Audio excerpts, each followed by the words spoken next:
What's good, beautiful people? It's your main man, Big G, here on Industry Talk, and welcome to Primetime Pod, the hottest information resource outlet for all things entertainment, breaking news, celebrity interviews, and the hot topics of the day.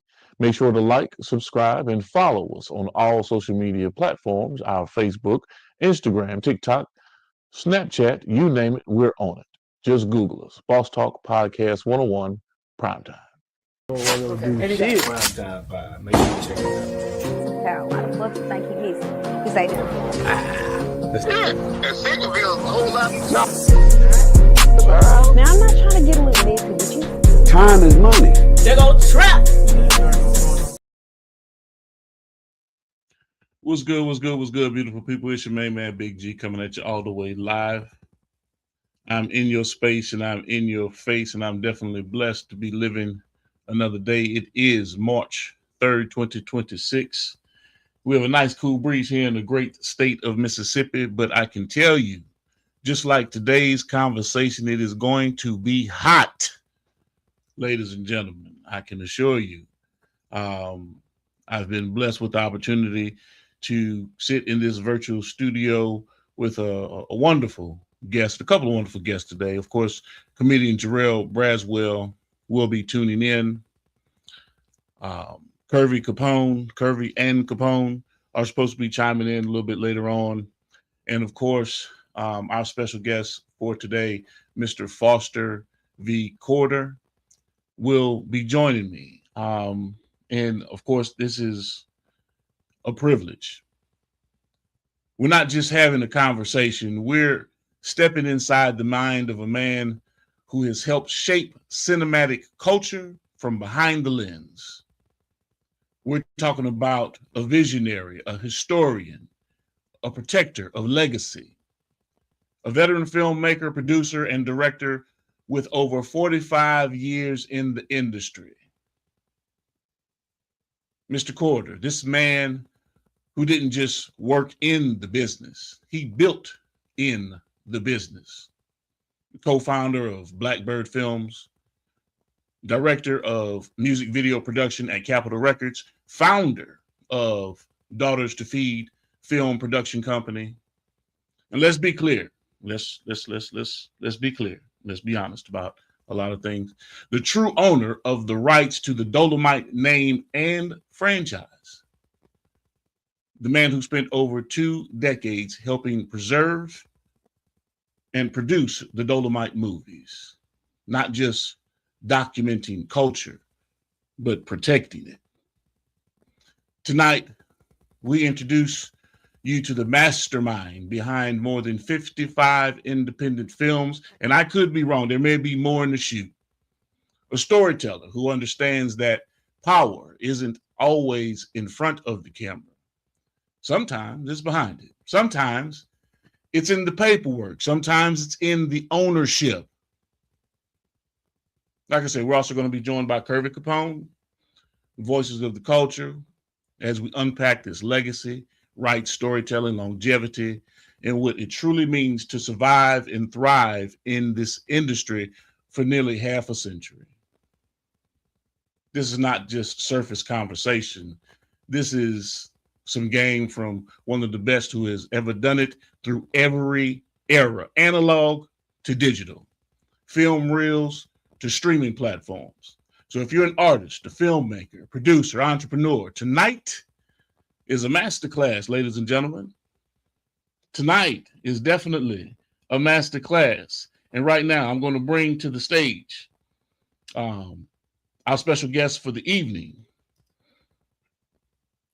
Mr. Corder, Foster Corder. Welcome, sir. Thank you, sir. Man, I heard you talking, and I was like, damn, who's that? Come on, man, stop. You know doggone well. He got a hell of a guest. No. I said he got a hell of a guest coming on. I wanna hear this.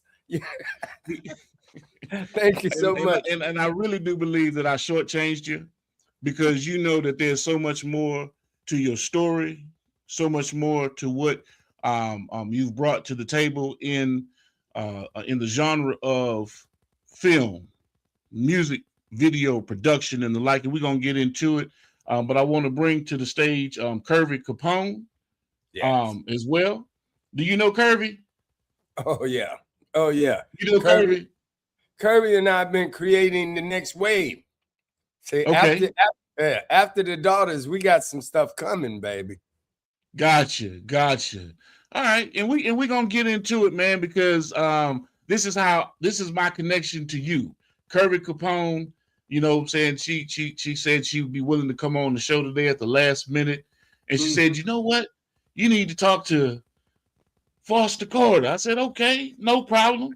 But she didn't know that I knew who you was. You get what I'm saying? I said, you can't just threaten me with no good time and be like, hey, I'm just getting somebody you might or might not know who he is. The rest of the world might not know the way that they should know. But shit, when I saw Dolemite, man, please, come on. So I said humbly, and I didn't want to show her how excited I was. Because I didn't want to show her that. I said, let's see if he'll do it. Yeah. And lo and behold, man, we had the blessing to have you on the show. So let me get Kirby on the stage. Okay. Hold on just a second. Sure. Kirby. What's going on? How y'all doing? Oh man, having a wonderful time. You see who I have on stage with me, don't you?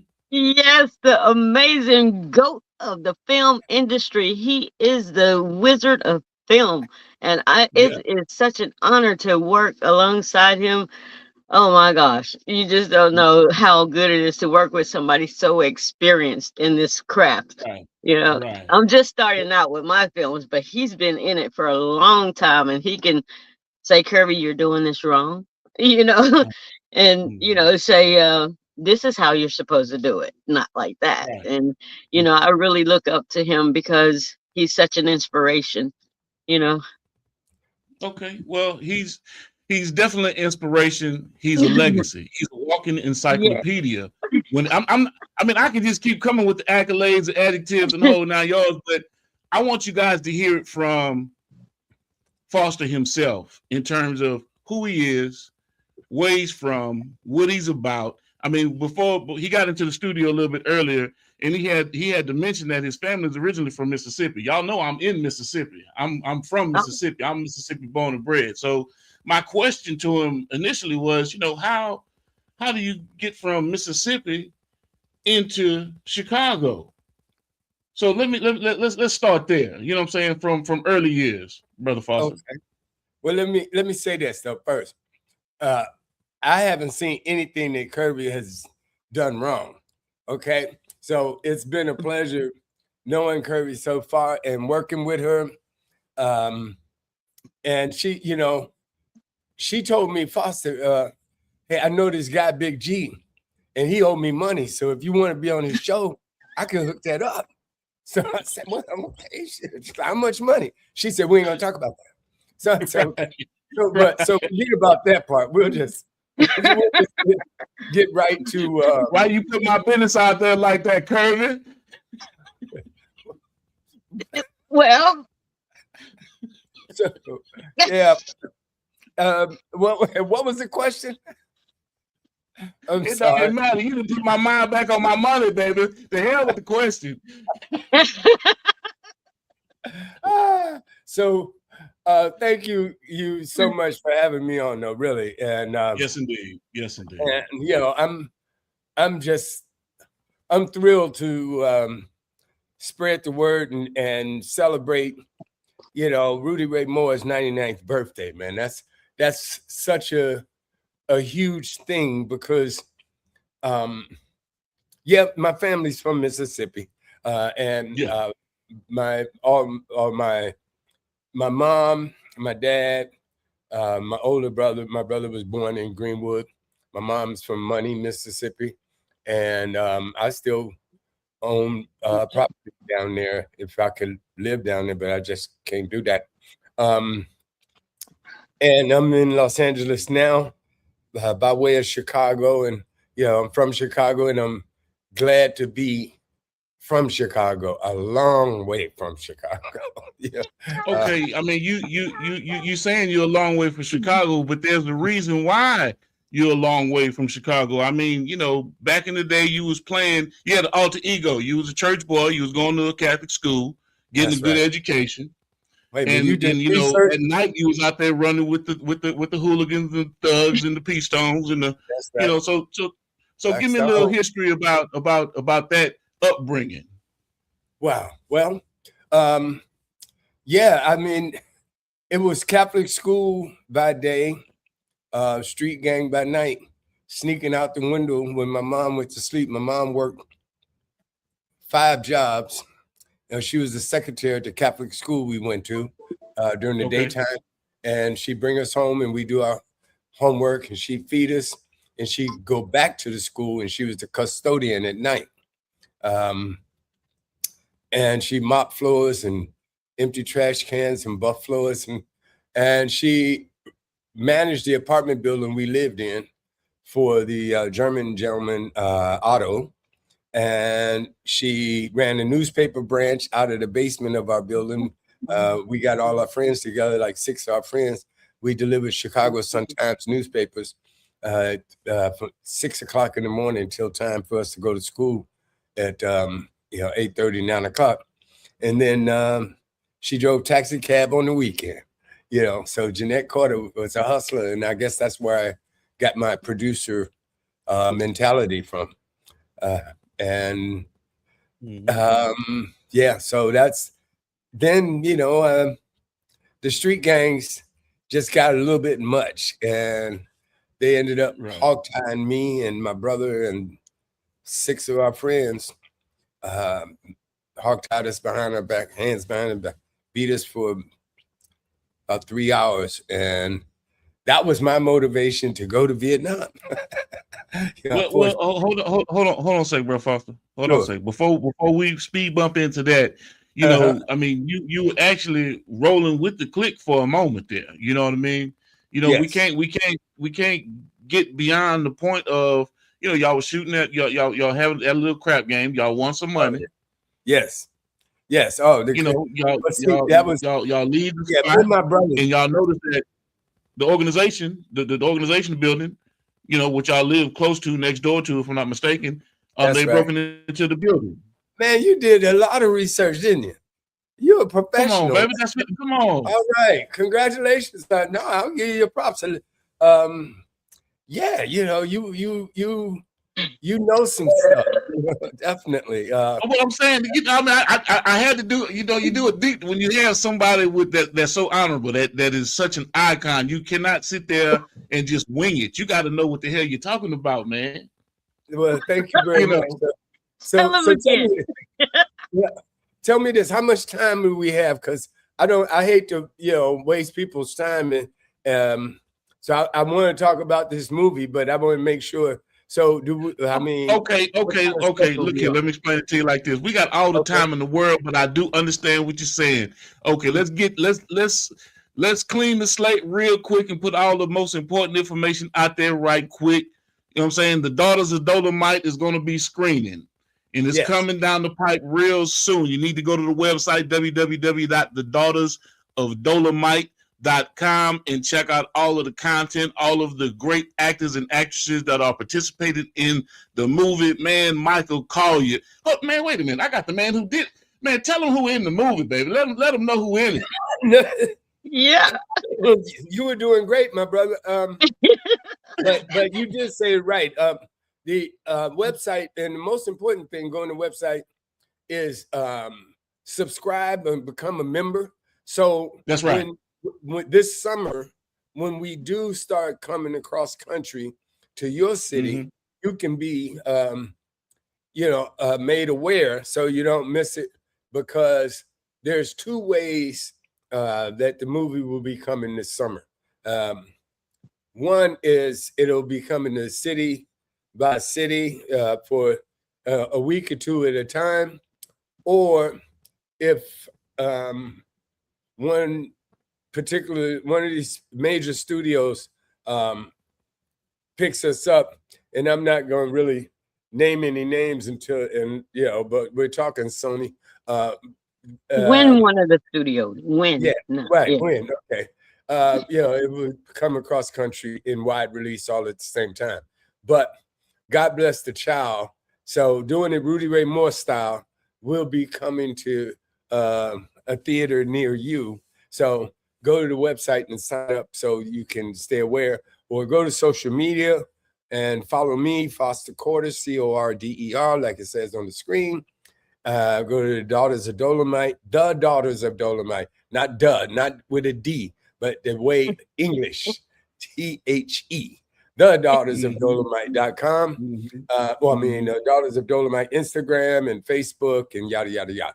You know, I'm an old dude, so don't get me started on social media because I'm still trying to figure it out. Okay. I mess up a post every day. So, now check this out. Watch this. Yes, Let me show you something right quick. Watch this. Pay attention to this right quick. I want y'all to tune in right now. Let me see if I can link this up the way it's supposed to. You know, I try to do my due diligence. That's right. Well, I'm impressed so far. Look at you.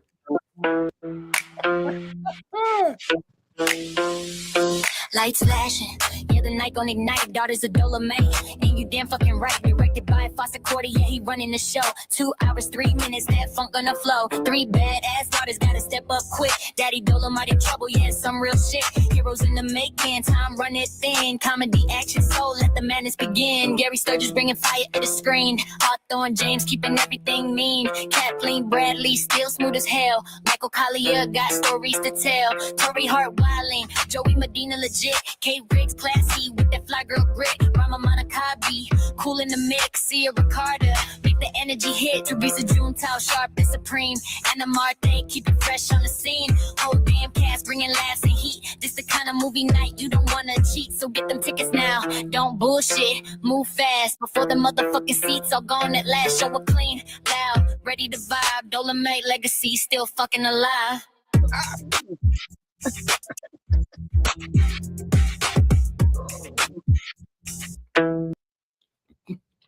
Shit, who is that rapping? That was Kirby Capone. Kirby Capone. Was that Kirby Capone on the mix? Baby.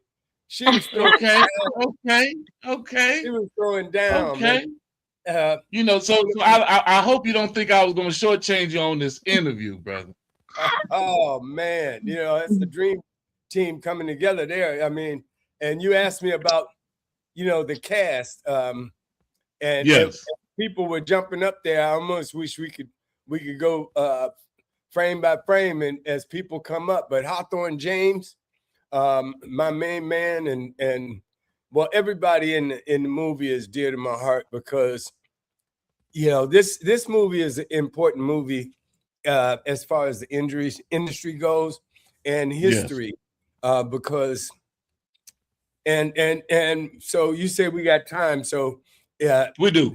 There's several different levels, you know. Just the story itself, just to tell people a little bit about the story, because I haven't put out a official trailer because I'm saving that for Sony or Universal or even us for in the summertime, because when you put out a trailer, people think they know the movie and they lose interest, you know. And this movie game is so cold, you know. And again, that's why I say it's many different levels, because I want to talk about the recycling black dollars to the audience, and I want to talk about how we spend our dollars, our entertainment dollars, and all our dollars really. But when you see these studios all eating each other up, and Netflix is buying Warner Brothers and Paramount is buying, and they all spending billions of dollars, that's your money they spending. You wonder how they spending, how they buying that, but that's because y'all spending y'all money on streaming this stuff and on buying it. And you go into the Marvel movies over and over, and you can't get a black story told unless somebody says, okay, you know, it took 15 years to get Ray made. You know, it's how many times you going to get a Sinners, you know, it's like once every maybe 5-6 years. And then, you know, and then Black Panther, how long does that take? And because see, I come from the old school. I know I remember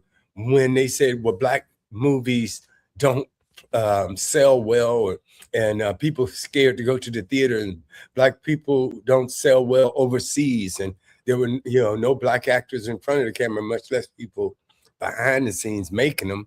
And now there's black actors who are called movie stars, and they making gazillion dollars, and they making movies, and they jumping in front of the camera, and a lot of people aren't aware and conscious to understand when that 5 minutes or 3 minutes of credits roll at the end. There's 300 jobs on a movie, a big studio movie, and there's a black lead, and most times, out of those 300 jobs, it might be 10 black folks.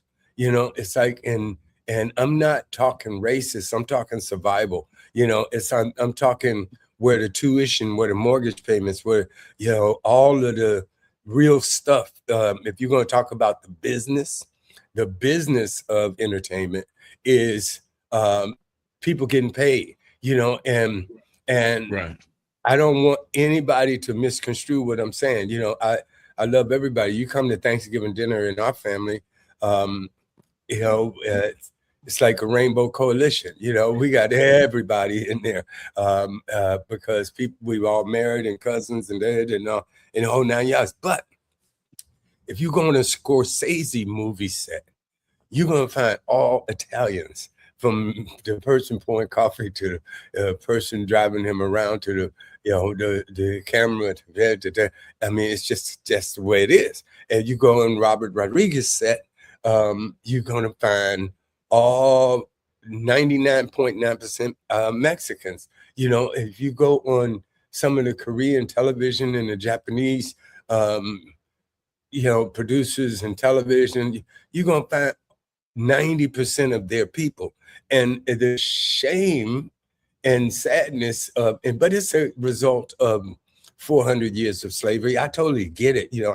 I'm not downing anybody. I feel sorry for us because that slave gene got into our DNA, and it's like intertwined in us because of 400 years of upstairs Negro hating the downstairs Negro, hating the kitchen Negro, hating the outside Negro, hating the Negro that's riding the horse, hating the Negro that's driving the wagon, hating the Negro that's picking the corn or the cotton, and that. Let me interject something right quick. Sure, I'm sorry. Because and I'm fast tracking, but we're gonna go back. Yeah. But that didn't stop you and your friend from pressing production houses and studios and going to them and say, hey, you guys don't have any black film producers on your sets. That didn't stop you. You and your research, my brother. Talk to me. Yes. I mean, you were a pioneer in the game. Yes, you're talking about Blackbird Films. Blackbird Films, yes. Yeah. Blackbird was started by me and my brother John Simmons. He's a cinematographer, one of the bigger, more successful, African-American cinematographers and director of photography in Hollywood. Shoots a lot of TV shows, got a couple of Emmys now on his fireplace. But we started Blackbird Films. I met Johnny on a set in downtown. He was working with Dash, Julie Dash, I think it was. They made Daughters of the Dust. He was shooting something at my friend Nathaniel Bellamy's studio downtown, and that's where we met. Some kind of way. It was, well, no, anyway. He was shooting pineapples for Dole in Hawaii. I went over and met him because we met downtown, and then I went over to Hawaii and we solidified the company because we met downtown. It's an echo. Anyway, my computer came on. Oh, okay. Yeah, so we came together and started Blackbird Films, which was the first African-American owned commercial production company in the country. And we kind of broke ground. We had list of a roster of directors. I have Gordon Parks, Bill Duke, Stan Lathan, Kevin Hooks, Helene Head, Nima Barnett, and a couple of Michael Peters. And we went to Procter & Gamble in New York and said, hey, you know, Black people and Latins and women are buying a lot of your products, and you don't have any of them in your commercial production, in production companies or directors or crews, you know. So the vice president, Procter & Gamble at that time, this was 1980, I think it was, and 79, 80, and he jumped on the phone and called 2 ad agencies and the presidents and said, hey, how come we don't have any African Americans in doing our commercial production, any of them? And the guys, because he had them on speakerphone, and they say, well, there aren't any. And he said, well, no, that's bullshit, you know, because I got 2 guys sitting in my office right now, and they got a company in LA, and they got a slew of directors with credits, and from there, we kind of blew up for about 2 years. We did the first California Lotto commercials, the first 3 or 4 that ever made when the Lotto started in California, and so many people got started in the business from that. And I was like, there's a Lotto commercial where it says, think big, play Lotto, dum, dum, dum. And the lady puts the lottery ticket down on the console of her car, and she's pouring champagne and picks up a lottery ticket. Well, that hand model, the ladies whose hand we use, is Dawn Gilliam. She ended up being the president of the Script Supervisors Union here in Hollywood. She was the script supervisor now on Black Panther and John Singleton's movies and F. Gary Gray, and you name all the big Black directors she's worked with. She's taught and mentored so many different script supervisors over the years that it's incredible, you know. And that 6 degrees of separation goes on into wardrobe people and camera people, and Johnny and I put more people in the unions than, you know, anybody since Roger Corman, I imagine. You know, we gave the start to a lot of people, just guys who were around the neighborhood, and they in LA, and they wanted to learn.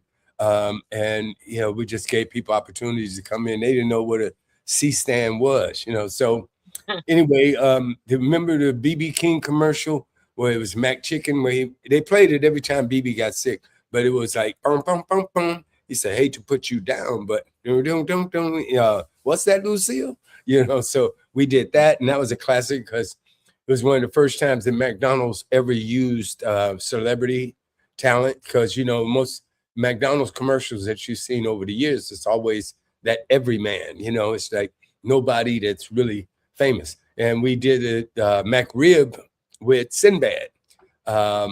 Sinbad, yeah, people used to say, Sinbad, why is McRib sandwich only for a limited time? Yeah, that's because I gave him my recipe, you know. So it's a classic commercial. And okay, well, let me ask you this right quick, Brother Corder. Sure.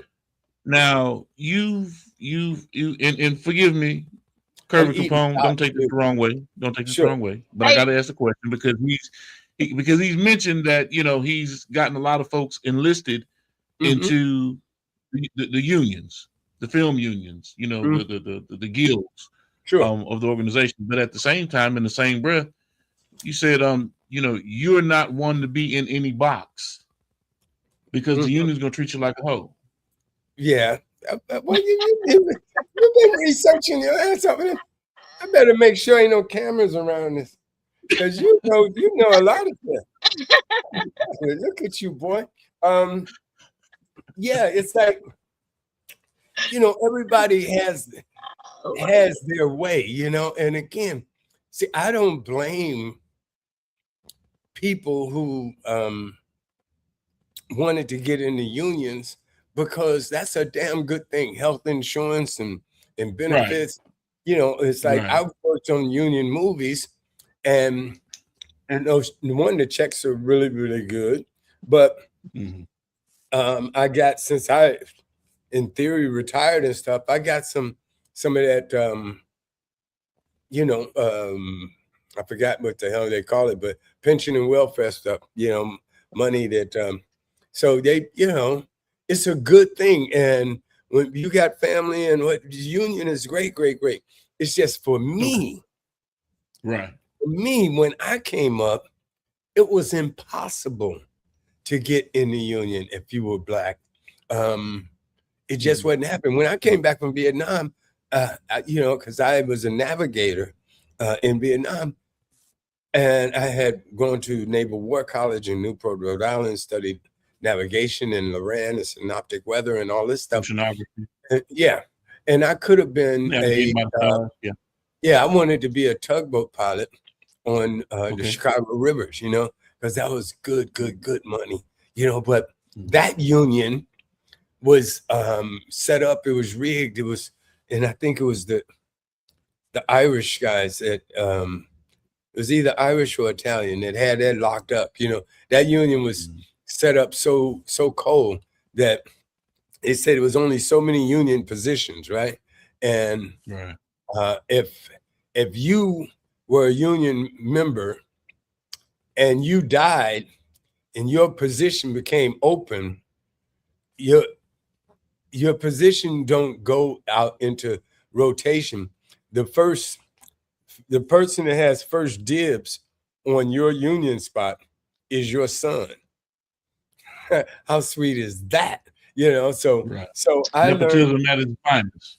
Yeah. So I learned early on that union work wasn't, you know, in my reality for survival. So I learned how to just survive on myself. And when I came to in Chicago, I opened my studio. My first studio was Foster's Pet and Animal Photography, and that's how I became the first African-American animal photographer in the country. I shot all the cow-can dog food and cat food bags, and I got famous for making kids and animals work well in front of the camera together.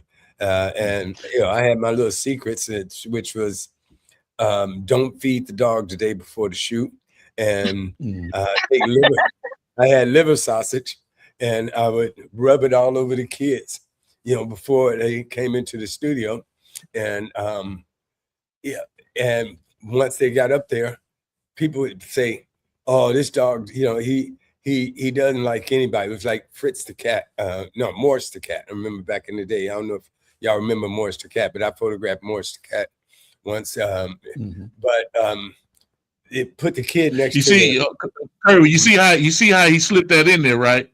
Because he wants you to know that he was the official photographer for the Westminster Academy. He wants you to know that he was doing equestrian events and had some of the best, you know, horses that he was filming, and, you know, going to some of these, you know, high echelon types of facilities, and he was the man back in the day.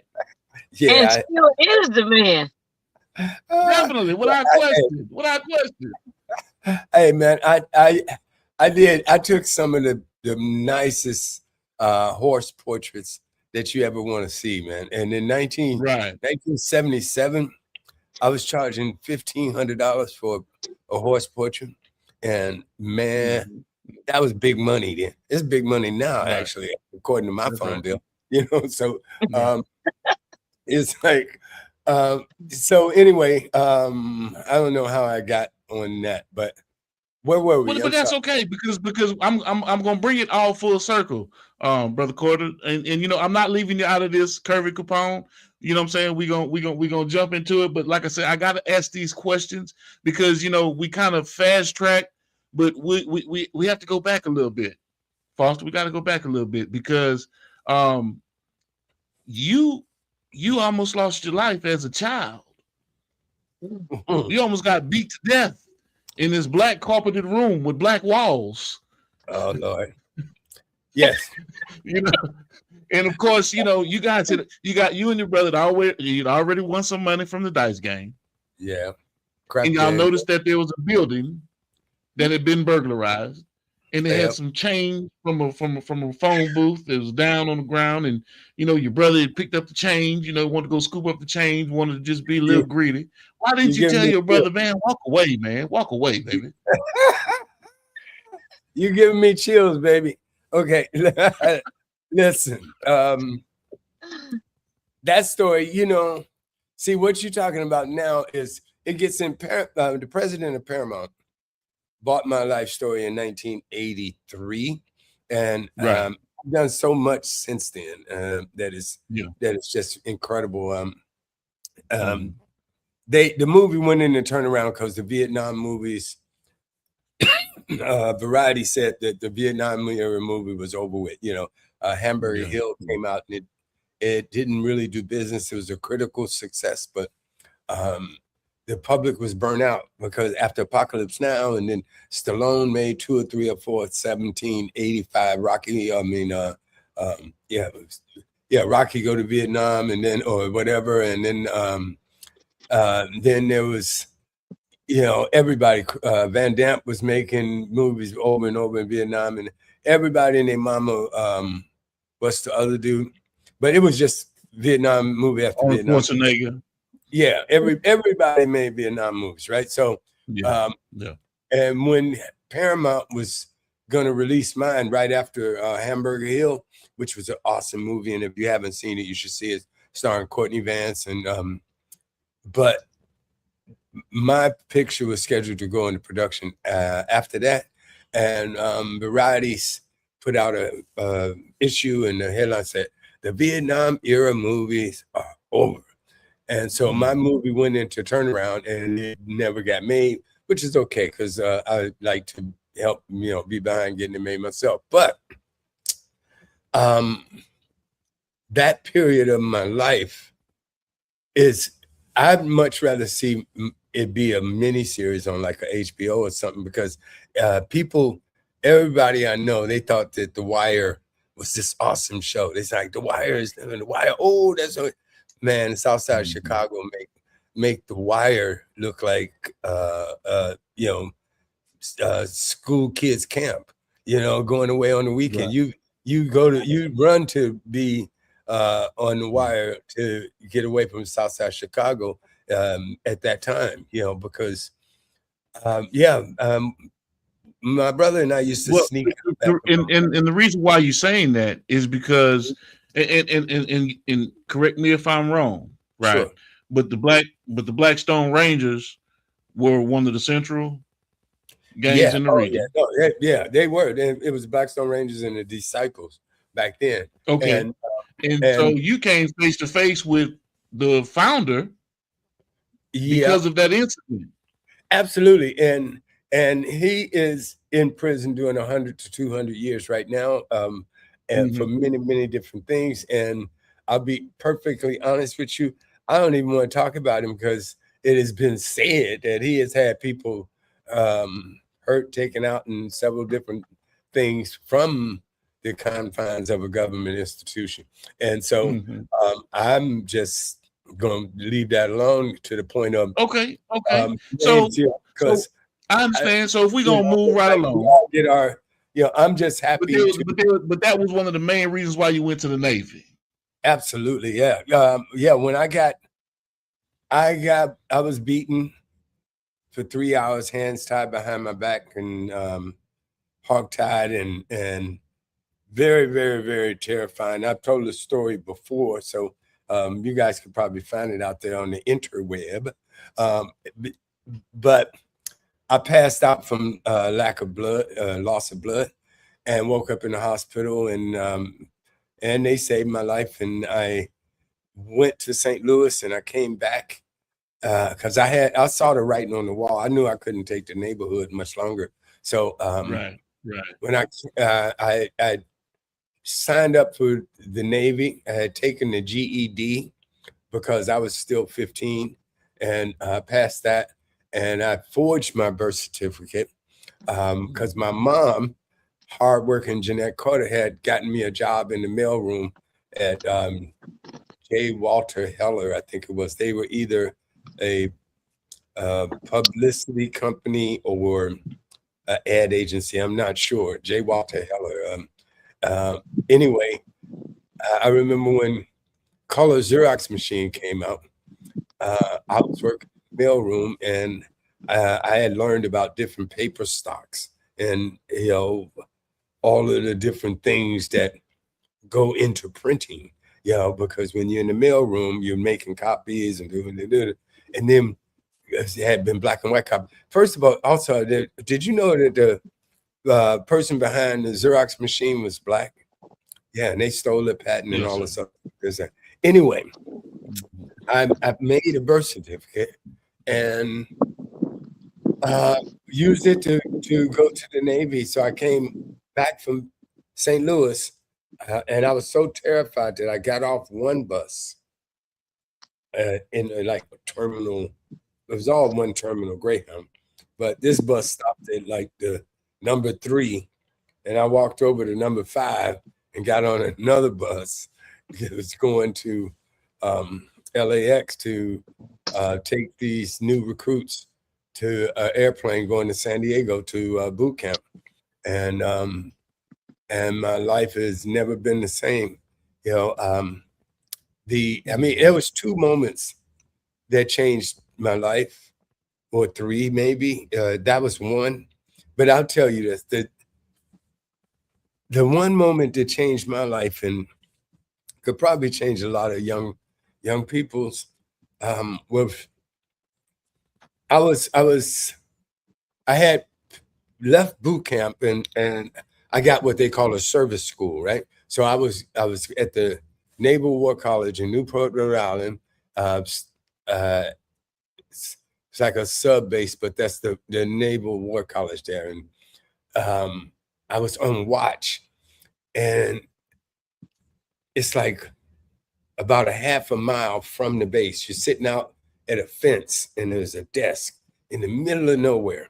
It's just pitch black all around you, and a gate, and you're sitting there at the gate with a 45 automatic full clip, and the buses and taxis would come up and stop, and people. So it's like 2 o'clock in the morning, and this sergeant, he's like 6'5", 250 or something, you know. He gets off the bus and he's like pissy drunk.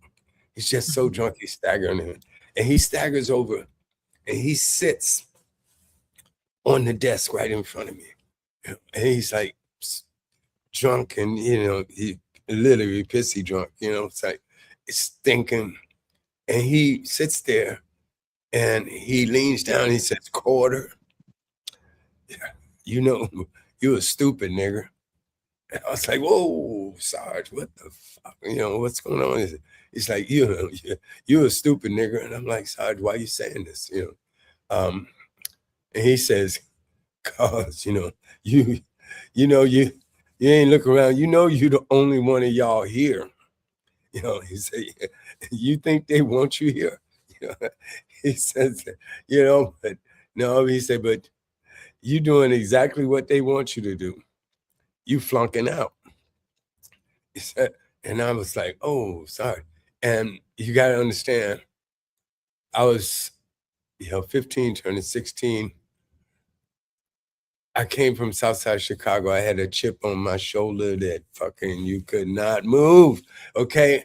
I was like full of hate and ignorance. And I hate Whitey and Hunky, and, you know, I ain't gonna learn this shit. You know, fuck these white people. You know, it's like, so he was right. I was flunking out, and he was like, "Well, if you really wanted to piss him off, you get your shit together and pass some classes."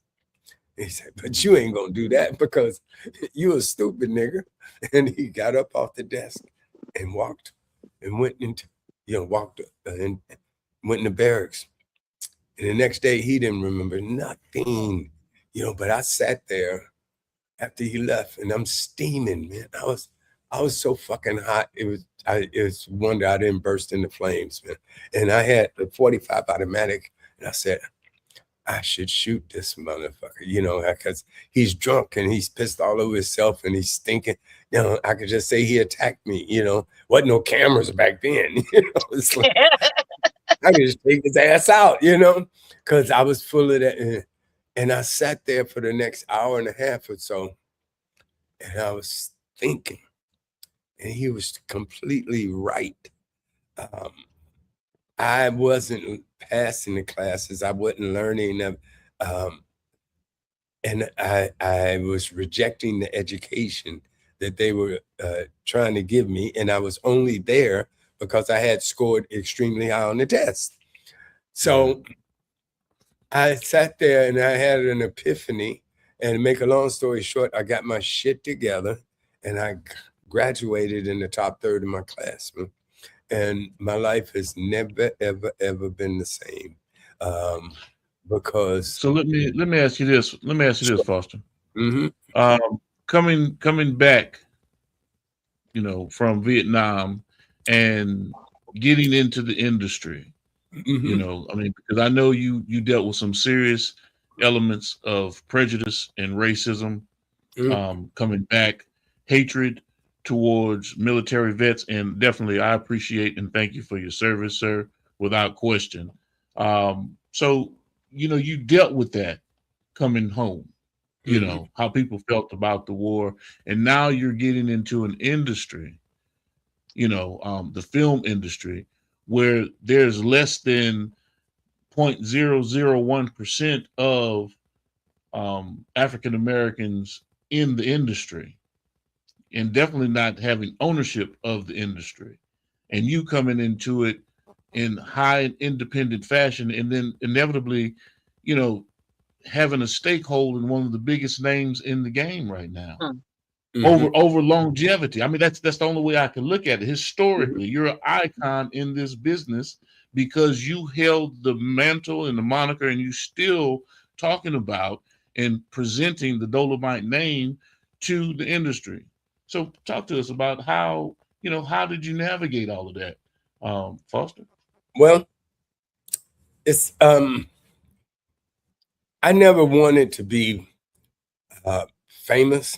I never wanted to be out in front of you know, being a star. It's like so, you know, many people, you know, over the years, they find like Foster, you know, you were before Spike and John Singleton and then all these people. It's like, yeah, but there's people before me, but you know, yeah, and Spike ran up to me when he made She's Gotta Have It on Sunset, and I was with Ren Woods from she was Fanta in the Roots, and I'll never forget that. But that's another.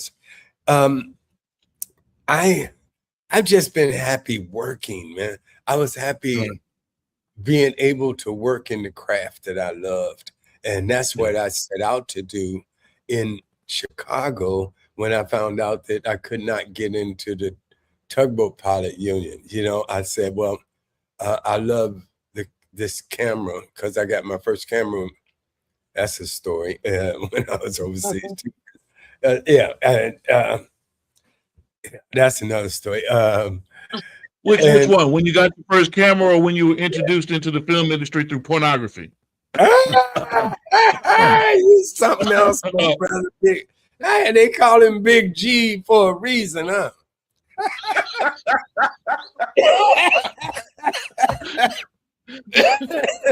I want to know what happened on that bus with you, Snoop Dogg, and them 10 women that they hired. I want to know what happened on the bus. Man, let me tell you this though. Talk about Snoop. Man, I have so much respect for Snoop Dogg. And it's incredible. He don't even know.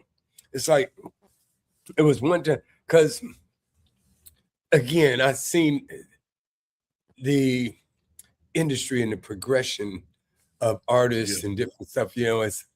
But there was a moment we were doing Snoop's Buck Wild tour. Ken Francis had introduced me to Snoop.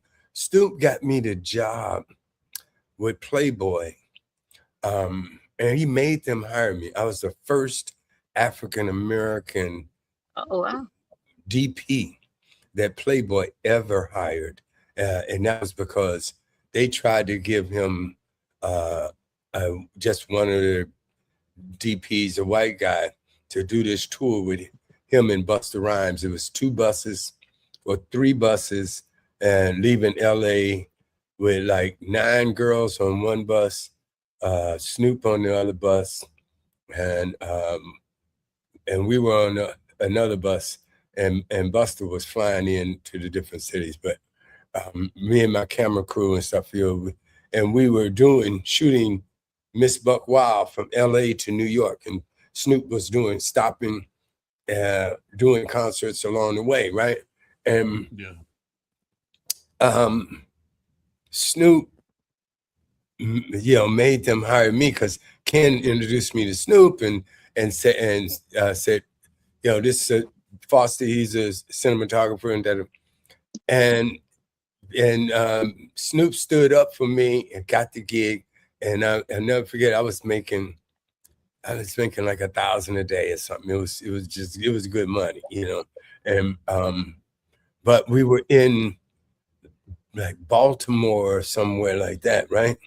And we had a crew meeting, and Snoop, Snoop is Snoop, right? So he always got puffing, and so he said, "Cousin, come in," and he was telling a story, right?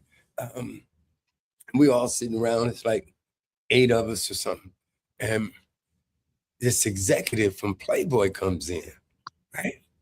And he comes in and all authoritative and stuff, and because we're always on schedule, on some sort of schedule, to be somewhere. But Snoop was telling this story, and this guy came in, and he just interrupted and said, "Hey guys, look, yeah, enough with the horseplay and man, let me tell you, Snoop went off like nobody's business, and he was like, you don't interrupt me when I'm talking and I'm doing it." I mean, it was like, I don't know. I was so happy at that moment because you don't know, I guess, and only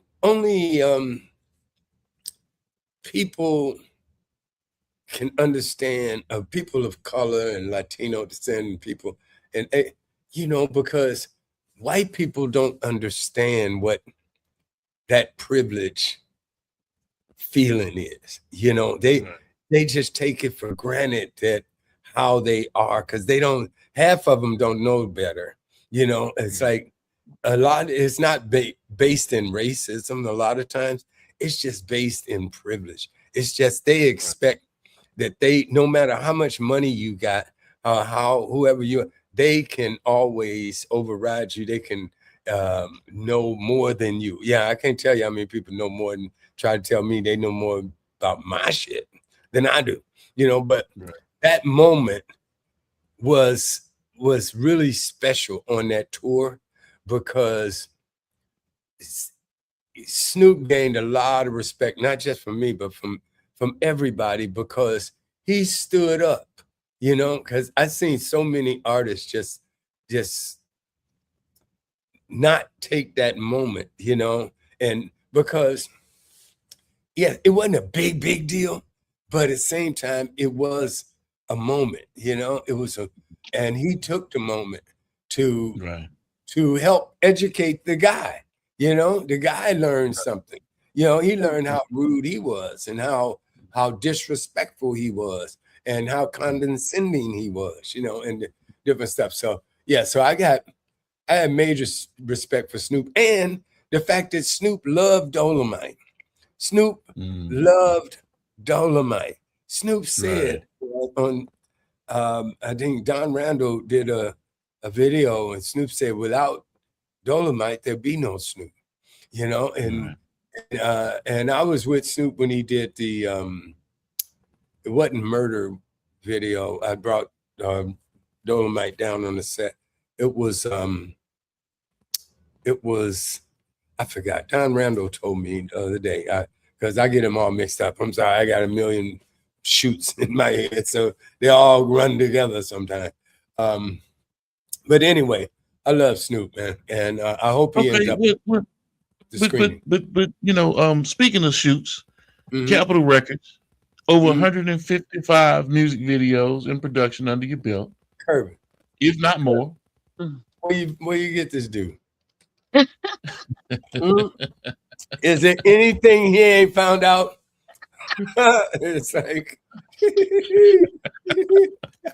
so I just agree. Really done that research, I and you know, just- people are blowing up my inbox saying they can't get on the live.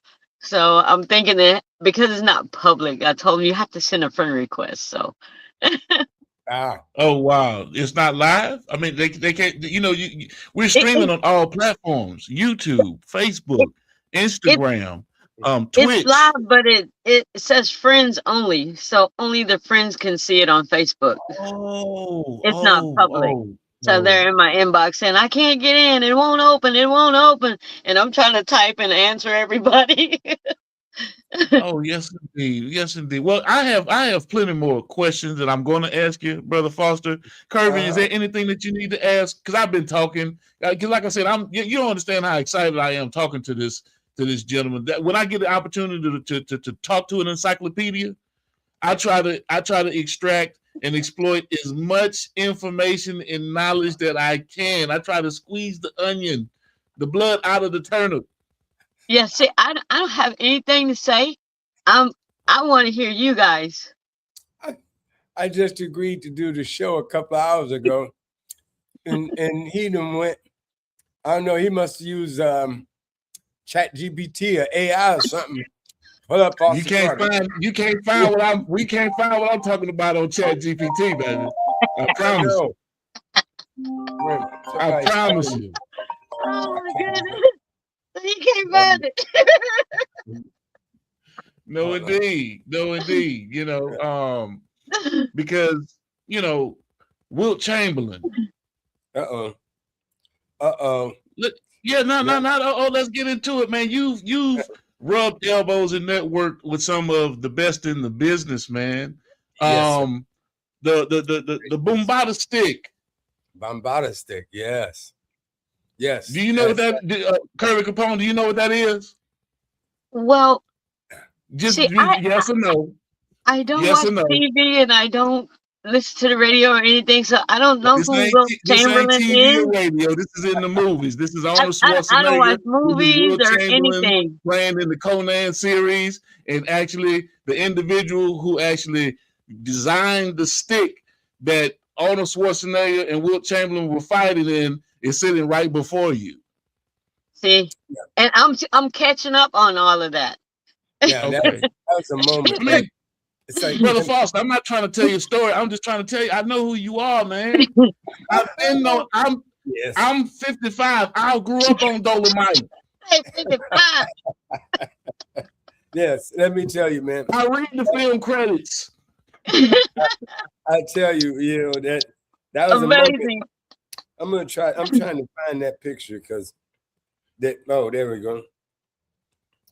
It's this, Kirby, can you see that? There it is. That's the Bombada stick. That's the Bombada stick. Chamberlain had that in Conan. That was his weapon that he used. Oh, okay. Yeah, I designed it. It's a whoops. Where'd he go? Okay. Oh. Yeah. And it was because when we got to Chulabusco Studios in Mexico City, or outside of Mexico. No, it's Chulabusco in Mexico City. I get it confused because we were shooting several places in Mexico. They brought out this sword, and it was like Aladdin's long, skinny, curvy sword. And they said, you know, Bombada was supposed to fight Conan at a certain place in the script. And I was like, wait a minute. you can't fight Conan with that. That little skinny ass Aladdin's Arnold Schwarzenegger's Conan's sword is this big thick ass blade, man. I was like, no, that ain't never gonna work. You know, I'm like, Arnold do that. You got to think about how big Will Chamberlain is too now. Yeah, but that sword was Arnold. You had to look at Arnold's sword and then Arnold's arms and stuff. So I said, well, we got to come up with something else. And the director, Richard Fleischer, he said, well, Foster, that's, you know, that's what we have. And I mean, if you come up with something else, they love to use it. So I went into the prop shop at the studio and see Carlo Rambaldi, who is like the greatest special effects guy and stuff. He made King Kong, you know, so it's like he's the godfather of special effects and all of those, you know, Wow. those things, right? So he had a whole shop at Churubusco Studio, and it was a guy named Jose, I think it was, or Jorge, who ran it. And he let me in, and it was a kid in a candy store, man. And so I was just walking around there trying to figure out shit. And I put it together, took an axe blade and turned it upside down. I took a steel ball and I took spikes and stuck it on him. And it was like on a pipe and wrapped it with fur. And we ended up making molds. And that was the weapon that turned out to be the Bombada stick. And I came out with it, and everybody was like, holy shit, they had never seen nothing like that. They'd never seen nothing like that, but it was so cool. And they knew, you know, if you get hit with this, because it's got spikes on one side and a blade on the other, your ass. And then Wilt standing 7'2", swinging at me, ooh, Lord, get out the way.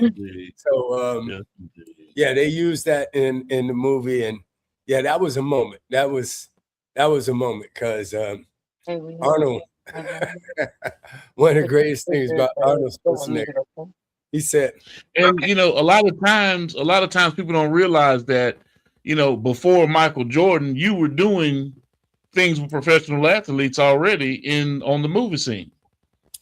Oh yeah, yeah. Well, Wilt was a special guy, man. Yes, definitely. In so many different ways. You know, it's like, so we met because, well, we met at the Santa Monica Athletic Club because I played semi-pro racquetball for a while. I was the teaching pro at the Santa Monica Athletic Club because when I was in Chicago, before I left Chicago, you know, racquetball, I've been playing outdoor racquetball and won several tournaments and stuff. I was good, but I thought I was good until I ran into the guys when I came to California on the indoor courts. See, because California had indoor racquetball and with 4 walls and with a back wall, and I hadn't ever played with a back wall. I was a 3-wall monster, you know, outside. And when I came to California, I learned 4-wall, and I started playing, and I used to teach all the celebrities. And one day, Wilt Chamberlain walked in, and we ended up we started a friendship that just lasted until he died, man. And him and Dolemite was my full-time, you know, friends and side jobs and stuff. And yeah, Wilt, I love him. We hit it off right away because Wilt, he didn't call it cheating when he played a game. No matter what game it is, it could be racquetball, basketball, chess, checkers, you know, tennis, and, you know, whatever. He's like, he didn't call it cheating. He called it, you know, making you pay attention. You know, so it's like if you could have been bowling and he's gonna write down a couple of extra pins if you ain't paying attention. Well, okay, Foster, I'm gonna throw you another softball before I get into some nitty gritty. Okay. Okay. I'm gonna throw you another softball before we All really right. get to some meat and potatoes of this conversation, because you own the rights to the Dolemite name of the franchise. I'm gonna bring this Eddie Murphy shit up, but I don't want to bring it up just yet. You know what I'm saying? Because I don't want to sit there and infringe on what's going on with Netflix or anything. But I'm gonna mention it. But wait a minute. Okay, go ahead. I'm sorry. But before we do that, I have to bring this up because this is another iconic individual in the game as well. I saw you shaking hands with Sidney Poitier, man. Oh, yeah. Well, again, hey man, I'm a groupie. You know, okay, like the greatest, the greatest are the greatest. You know, and right. Yeah, you got to give due to those who deserve it. You know, and yeah, I mean that was a highlight of my life. You know, I mean several. Okay. Yeah, and Nina Simone. You know, and Nina Simone, yes, yeah, definitely. I mean, Wilt introduced me to Nina Simone, and we had a wonderful relationship and friendship. And I wish that that they had a film industry in Europe, because I would have went, back to Europe with Nina. I mean, that was again, at that point I was a groupie. It's like she could do whatever she wanted with me, because I'm yes indeed, and we're gonna leave it at that, because okay. But I do have a serious question, a very serious question. Sure. I'm kind of I want inquiring minds want to know. Let's just say that, because Dolemite, that whole franchise and that whole with Rudy Ray Moore and everything that you guys built, that whole legacy. I'm trying to figure out why and what was the rift between Rudy Ray Moore and what's his name, man? The comedian that used to write for Richard Pryor. What's the guy's name? Paul Mooney. Yeah. What happened there, man? There was no rift that I know of. Okay. Because I just never seen them participate in anything together. Oh, I don't know nothing about that. I think that was just they ran in different circles. But let's back up for a second and clear up the Eddie Murphy thing. It's like, and I think because I went on Comedy Hype, and I said something, and the people, this interweb people out there, everybody with a keyboard think their opinion matters, and so they was like saying a bunch of negative shit. Let me be clear right here on your show. I have nothing but the mad respect for Eddie Murphy, what he's done, and the fact that he did Rudy Ray Moore's story. Okay, he put Rudy in the light that he deserved to be in, and Eddie is one of the biggest actors in the history of Hollywood, and he incredibly fucking talented, unbelievably talented. But I said was that Eddie hurt Rudy, and not in an intentional way. He hurt because Rudy said to me, if he said it one time, he said it 100 times. Cord, why does Eddie hate me so? And not that Eddie hated him. Eddie loved him. But this was what Rudy said to me, because how come he never called me to be in one of his movies? He put everybody else in his movie. Now, this is a fact, okay? I worked with Rudy for 30 years or whatever the hell it was, and I heard this shit over and over and over. We riding in the fucking Cadillac Eldorado with 2 reels of film in the car, four-walling his movies around the country from New Orleans going to Texas or vice versa and on our way to Chicago. I had listened to that shit in the car as we riding on the highway. I listened to it in a hotel as we, going to sleep. I got to listen to it in, the restaurant. We're sitting across from him and he's eating his soup, slurping and talking shit. And why is that? How come I heard just 100 fucking times, why Eddie never put me in one of his movies. That was Rudy's fucking line, so not that Eddie had any intention. Eddie loved Rudy. And there's no animus, and I don't think there was any vitriol, but I do have a question.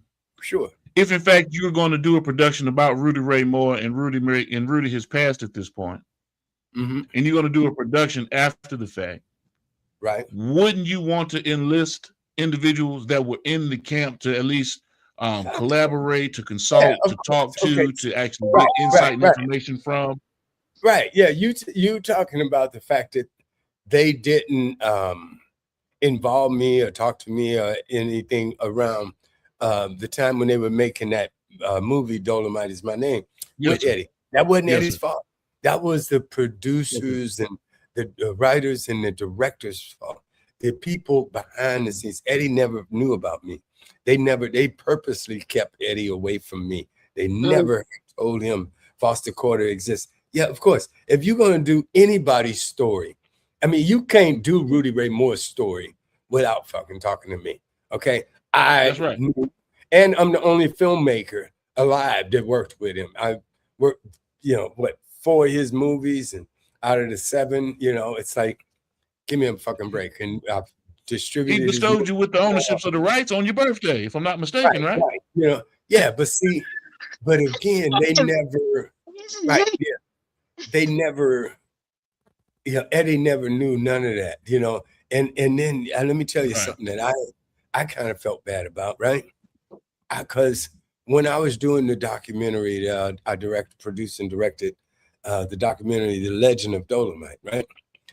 Which Rudy couldn't understand. Why you want to do? Nobody want to know my story, false. It's like, and it was one of the greatest things that ever happened for him. He was so tickled afterwards when he saw people, how people responded to it, right? But in this I really fucking hate, right? Because I was working so hard doing that. I was producing, directing, and I had never done nothing in the theater. So I put this theater production up. It was called Dolemite, way off Broadway, and it had T-shirts and everything. It was at the Ivar Theater in Hollywood.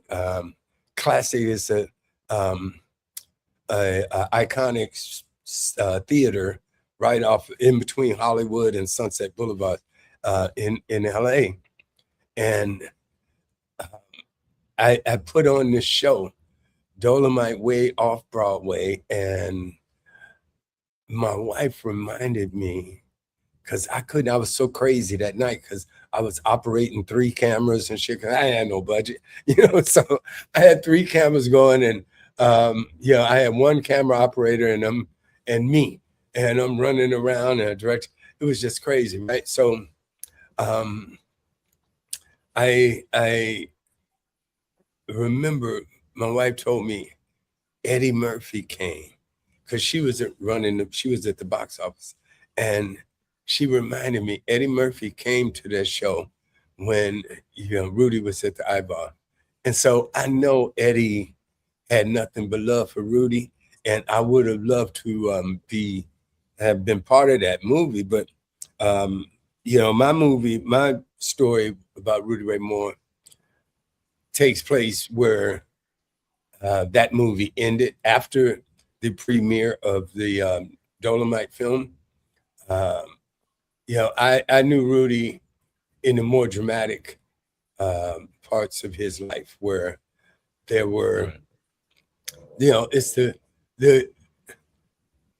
good moments and the sad moments, because the community turned their back on Rudy. Now they celebrate him now, but for many, many years, Rudy kind of fell on hard times. We survived because, he always played comedy clubs, and we 4-walled his movies around the country. That's where I learned the business cinema, you know, and from the grassroots level. And because, see, the reason that Rudy stopped making movies was, again, it's the business of the business of entertainment. When the megaplexes opened, where they had 10 screens at the mall and stuff, and they wouldn't take black movies because they was afraid that they'd be shooting up the theater and all this stuff, right? So the mom and pop theaters traditionally that we had in the black community were the old big theaters, you know, that rolled over from back in the day where they had the organs and stuff. It was the big theaters like the Woods downtown, and we had in every city around the United States, there was these what were known as the black movie houses, and they were owned, independently owned. So again, it comes down to jobs and you know, tuition and mortgage payments, man. That should be everybody's motivation. So, but when the megaplexes opened, the studios had deals and contracts where the megaplexes would get the prints, and the mom and pop little black theaters couldn't get the prints because they was trying to bring everybody into the eight screen megaplex at the mall. So again, that killed off the black theaters, and that's where, you know, Rudy's bread and butter was around the country. We could go and we played those movie houses, and he showed me how to close off the back box office and let the line back up outside, so people driving past would stare and like, what's going on here? And we go on the radio, we sell stuff, you know, we go to what was like this swap meet or something, and we buy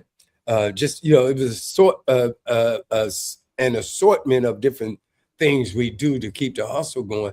But one that always stuck out in my mind and I died about was, we go to swap meet and we buy glass ashtrays, right?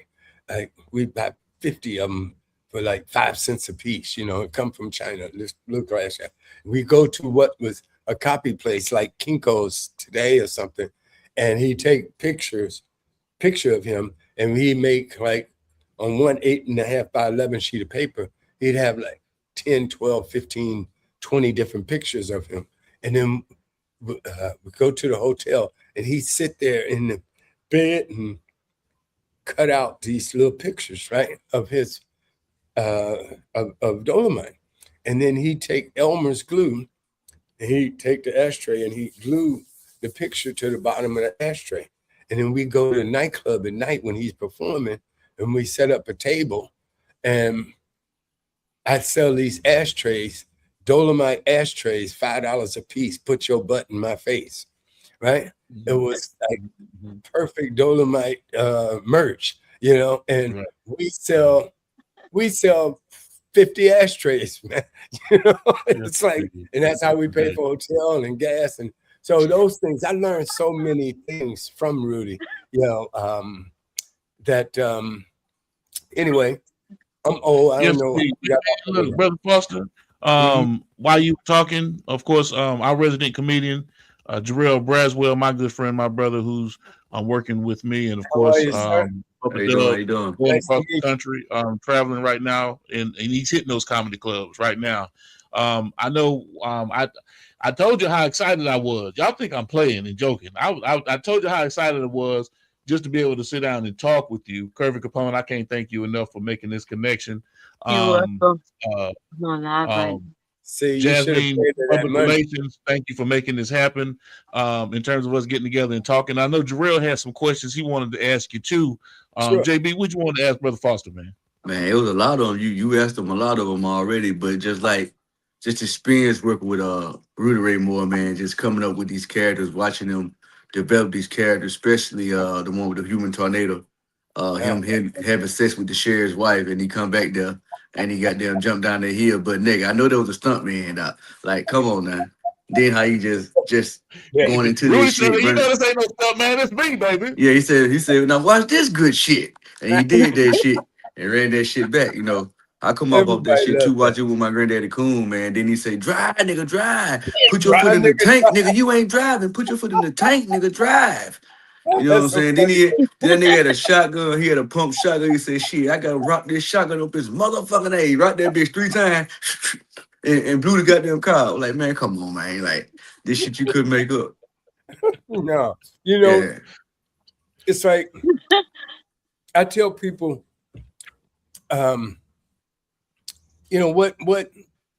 what our plans are with the reboot of the franchise is big. It's massive. Shit, how can I get involved being on the reboot? I'm a huge fan. I know that shit like the back of my hand. And everybody you won't regret it. And I ain't lying either. I ain't lying. Everybody will have an opportunity because, my plans for the Dolemite brand is to expand it. The Dolemite brand for me, and it will be for everybody when they see what the master plan is just like the Marvel universe. It's so many characters and so many stories and so many different avenues to take. So, the Dolemite brand is going to have a lot of things coming in the future.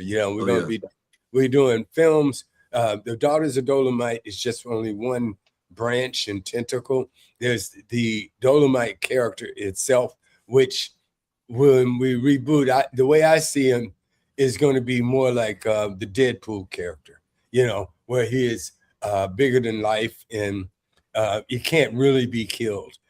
So that in itself is one thing. We have television shows, television series.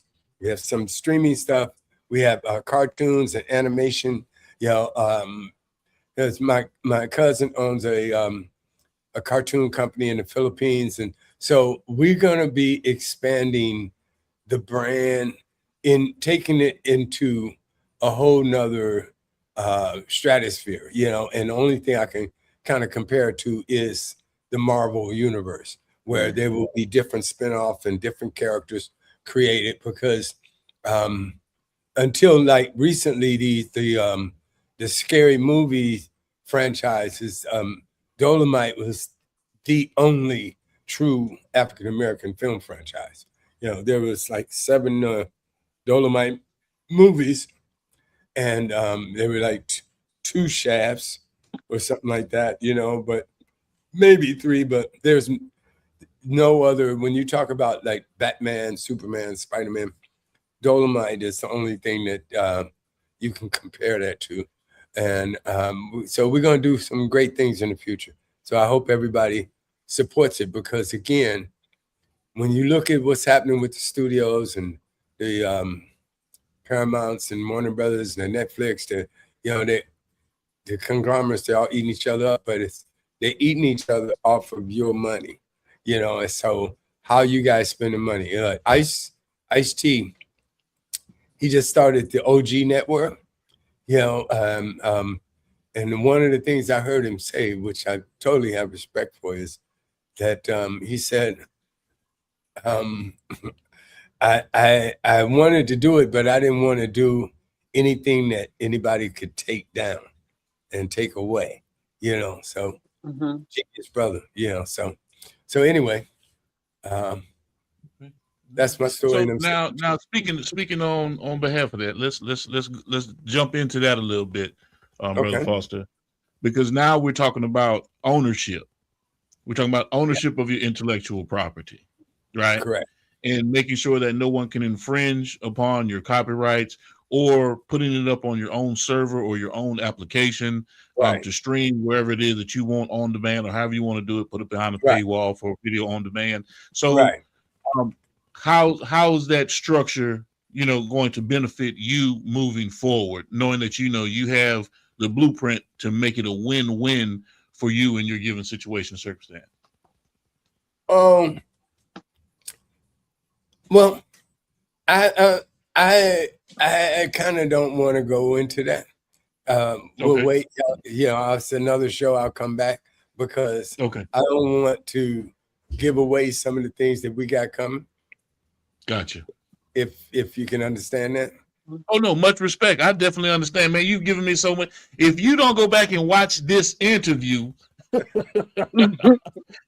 I'm gonna have an opportunity to cut and clip, and I'll make sure I get it over to your publicist because there's some great information that came out of this session. I appreciate you for being so open, honest, and vulnerable. Because we've never met before. This is our first time getting on any kind of conversation. We didn't have a phone call, ladies and gentlemen. We did not have a phone call prior to. I reached out to his publicist. His publicist was the middleman and negotiator. He said we're gonna green light it. We went on ahead. I know for a fact he didn't think it was going to be this extensive in terms of me digging deep into his life. No, you're a dangerous brother. We're dangerous. Yeah, remind me not to get on the bad side of you. But I appreciate it. And well, let me, before we get off of here, can I sit there and enlist you to come on to another show and us dig off into some more conversation in the near future? Right now, I can't tell enough people about this movie. And as a matter of fact, before we leave, let me tell you about The Daughters of Dolemite, which is why we're here.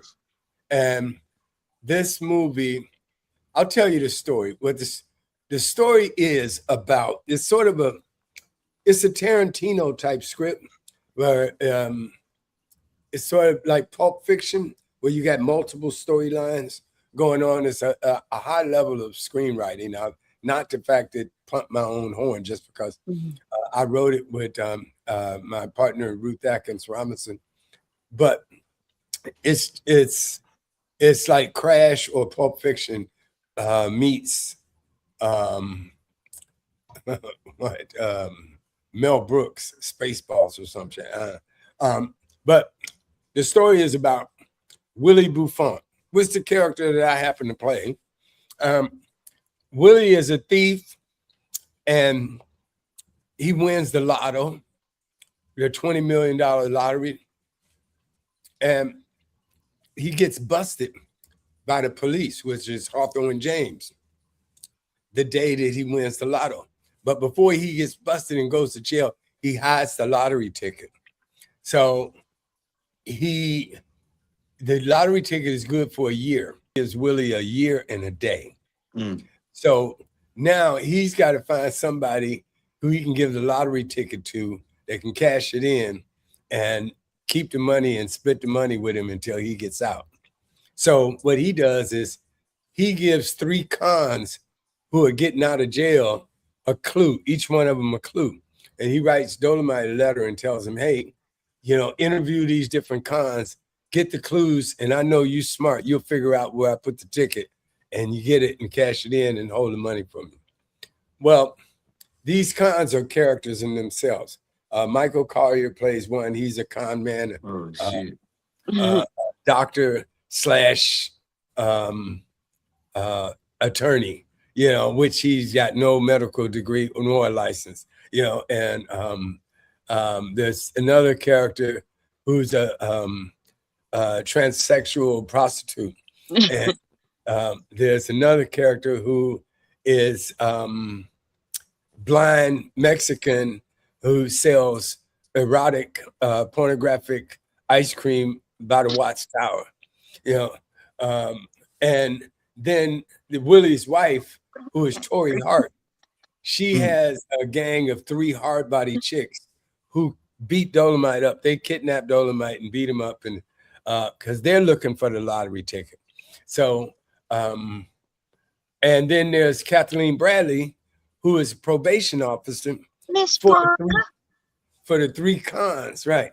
And she plays Officer Lock 'em Up Lottie, and she sexually abuses her parolees before she allows them to get on parole. She said her line is, "I have to make sure these cons are ready for the public again." So so that's like the cast of characters, that you have, and it's always something on the screen that but it's kind of, how do I say it?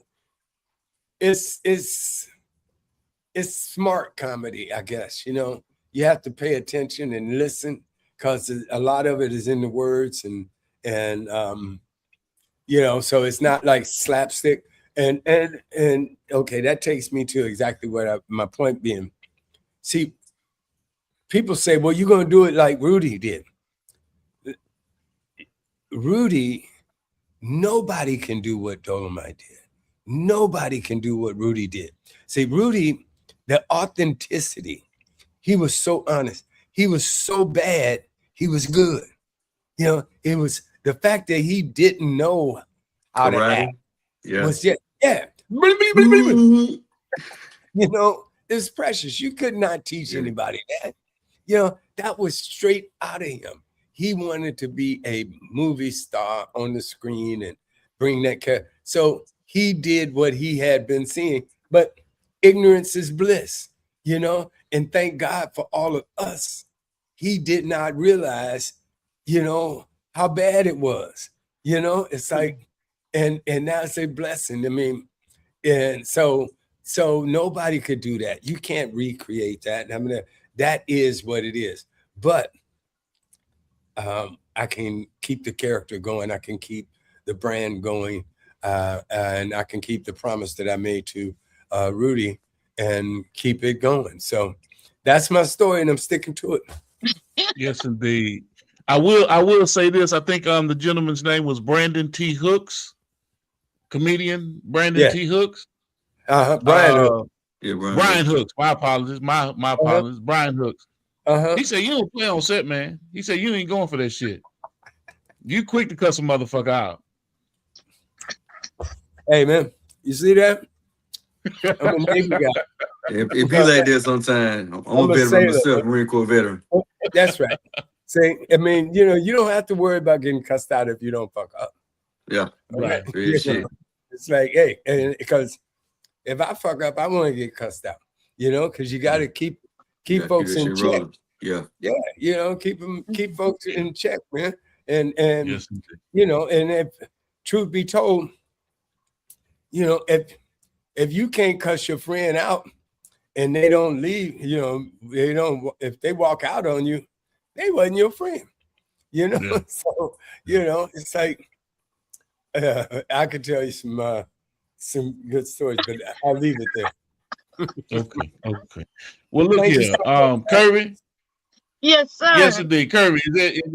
Look, baby, I appreciate you for making this connection.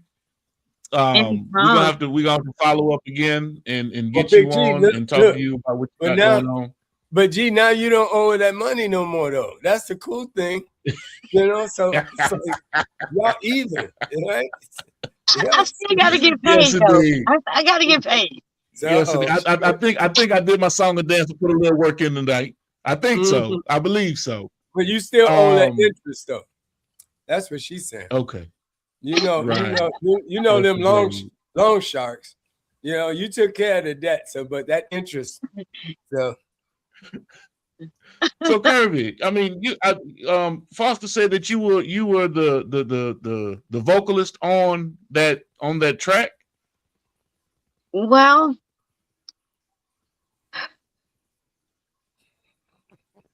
yeah. Was that you? Yeah. Kirby Capone, but I bet you think it's Nikki. Kirby a triple threat, buddy. Okay. You wait to see what we're gonna have to definitely get into it, man. We're gonna reschedule you for your own show, your own talk topic, and we're gonna get into it, Kirby. But I appreciate you for making that connection with Mr. Corder for me. JB, I appreciate you for joining us tonight. Yes, Foster, man, this has been a great episode. I'm getting to know you, getting to know historically who you are as an icon in the film industry and in the game, period. I mean, you've been through it all, and we have to really show you a huge amount of appreciation. And definitely, I don't know about the giving the flowers thing. I mean, you still living, you give people flowers when they did, but at the same time, you know, you still kicking and doing your thing. But do this for me though. Go ahead, talk to me. Okay. if the police or my probation officer call y'all, we've been on all day. Okay.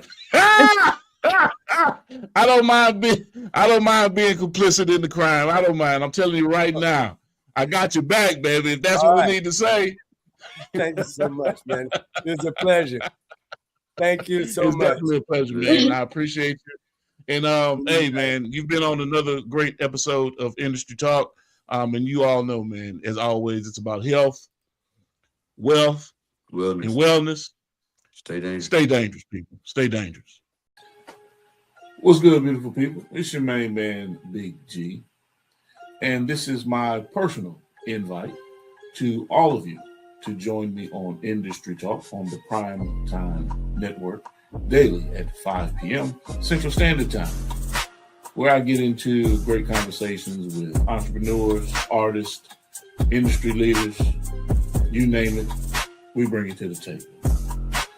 So make sure you tap in with us, lock us in, tell a friend to tell a friend to tell a friend. And we stream on all major platforms. And be sure to visit us at gemsitpublishing.com. This is Industry Talk. Let's get into it.